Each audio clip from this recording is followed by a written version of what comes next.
Hi everybody, this is Mr. Duncan in England. How are you today? Are you okay? I hope so. Are you happy? I hope so. Today I'm going to talk all about talking. I'm going to encourage you to discuss discussion. Today we are going to have a conversation about conversation.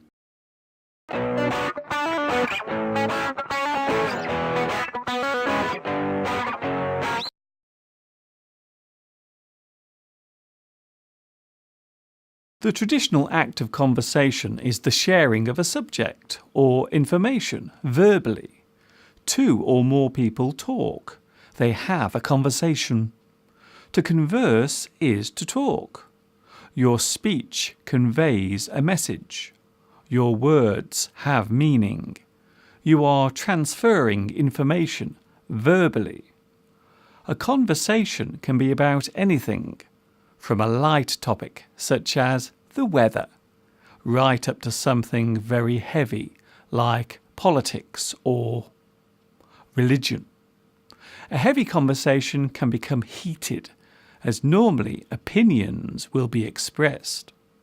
The topic of conversation can be light and pleasant, or heated and intense.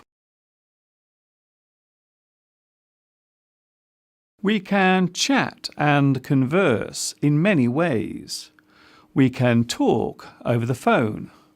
We can chat face to face, either in person or through the internet via a web camera.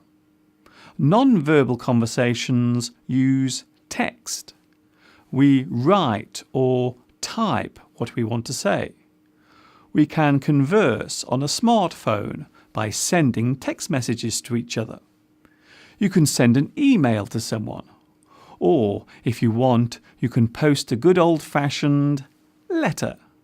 It might be a little slower than electronic mail, but it is still by far the most sincere way of letting someone you know that you care about them. The problem with text messaging is that sometimes a misunderstanding can occur. When it comes to expressing your deepest feelings, there is still no substitute for the spoken word. Many an argument has been ignited by a misunderstood text message or email. The thing you wanted to say might become lost in the seemingly cold and stark text. There are still certain things that must never be done via a text message, such as firing a person from their job, telling your current lover that you want to break up with them, informing a family member of the death of a close relative, or any really bad news that may require physical support. Do you ever find yourself lost for words? To be lost for words means that you are so surprised by something, your words will not come out. You have been left unable to speak because of the shock or surprise. You are speechless. You have been left speechless. If you have difficulty expressing how you feel about something, you can say that you are lost for words. You cannot find the words to express your emotions at that time. You can say, I don't know what to say. I'm speechless. I have no words to express my feelings. I'm speechless. I'm completely gobsmacked. Something that is shocking or surprising can be described as astonishing, stunning, overwhelming, jaw-dropping. You have been left speechless. You are without speech.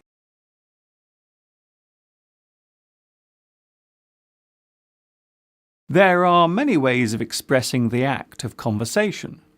You can chat. You can talk. You can have or hold a discussion. You can have a chinwag. You might stop for a chit-chat. You can natter for a while. You make polite conversation. Some people seem to have such a great way of expressing themselves verbally. They always know what to say. They are so eloquent and fluent.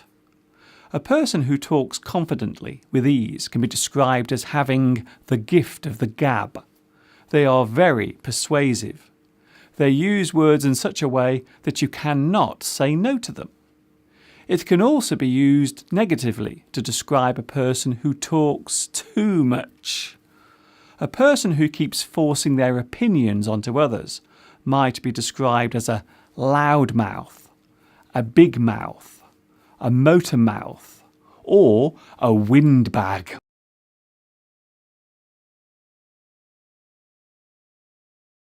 Some people will just talk and talk without stopping for breath. This type of person cannot keep their mouth shut for even a minute. He or she is a chatterbox. You know the situation. There you are in a restaurant having a nice meal, when at the next table a person decides to start talking loudly. He or she is talking endlessly. Quite often the person they are sitting with says nothing. They have no chance to speak because the guy or girl is talking non-stop.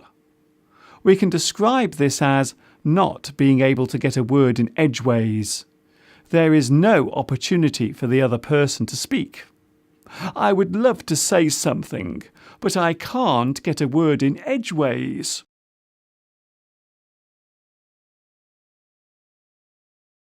Have you ever been in this situation? Have you ever been with someone who would not stop talking? What did you do? Most people will just sit patiently and nod politely, when what they really want to do is punch them in the teeth. If a person talks too much about one subject, we can say that they are going on about it too much.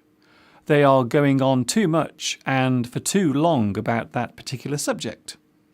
If you are passionate about something, then you might end up going on about it for too long. The trouble is, what is interesting to one person might be a little boring to another. We can say in a very negative way that they are going on too much about it. The person is droning on. They will not change the topic of the conversation. There is a fine line between a scintillating conversation and a dull one.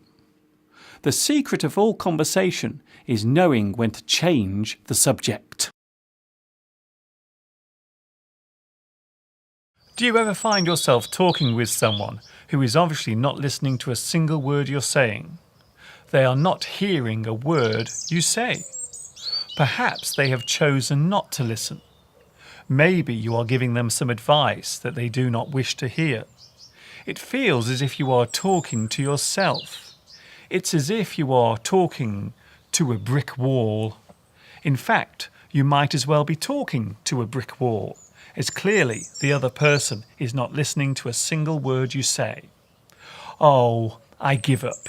Talking to you is like talking to a brick wall.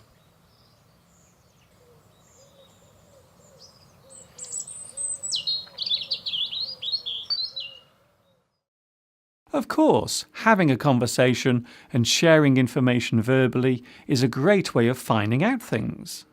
There is absolutely nothing wrong with having a good old chinwag. But it is always best not to go on too much about one subject, as you run the risk of boring the other person to death. You can tell if a person is no longer interested in what you are saying by their body language. They will keep looking away from you. They will just nod without replying. They might have a pained expression on their face.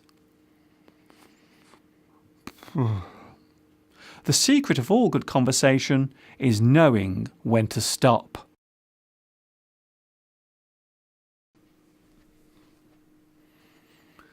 Do you ever talk to yourself? Come on, be honest. We all talk to ourselves at some point. We often do it when we want to reinforce a point to ourselves. You tell yourself out loud that something must be done. Frustration or anger can cause us to talk to ourselves. Oh, why did I do that? Why do these things always happen to me? Where am I going? I must get some milk from the supermarket.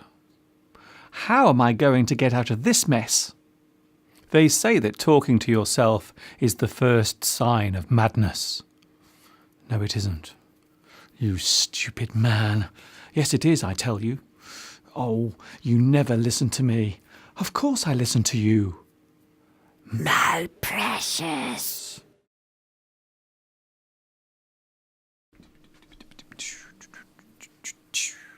Well, it's time for me to change the subject now, because my time is almost up. It's time to end this lesson and give my mouth a rest. I will stop bumping my gums. I will zip it. I'm going to shut my cake hole for a while. All of those expressions are very rude and impolite. So instead, I will simply say, thanks for watching me, teaching you. And of course, ta-ta for now.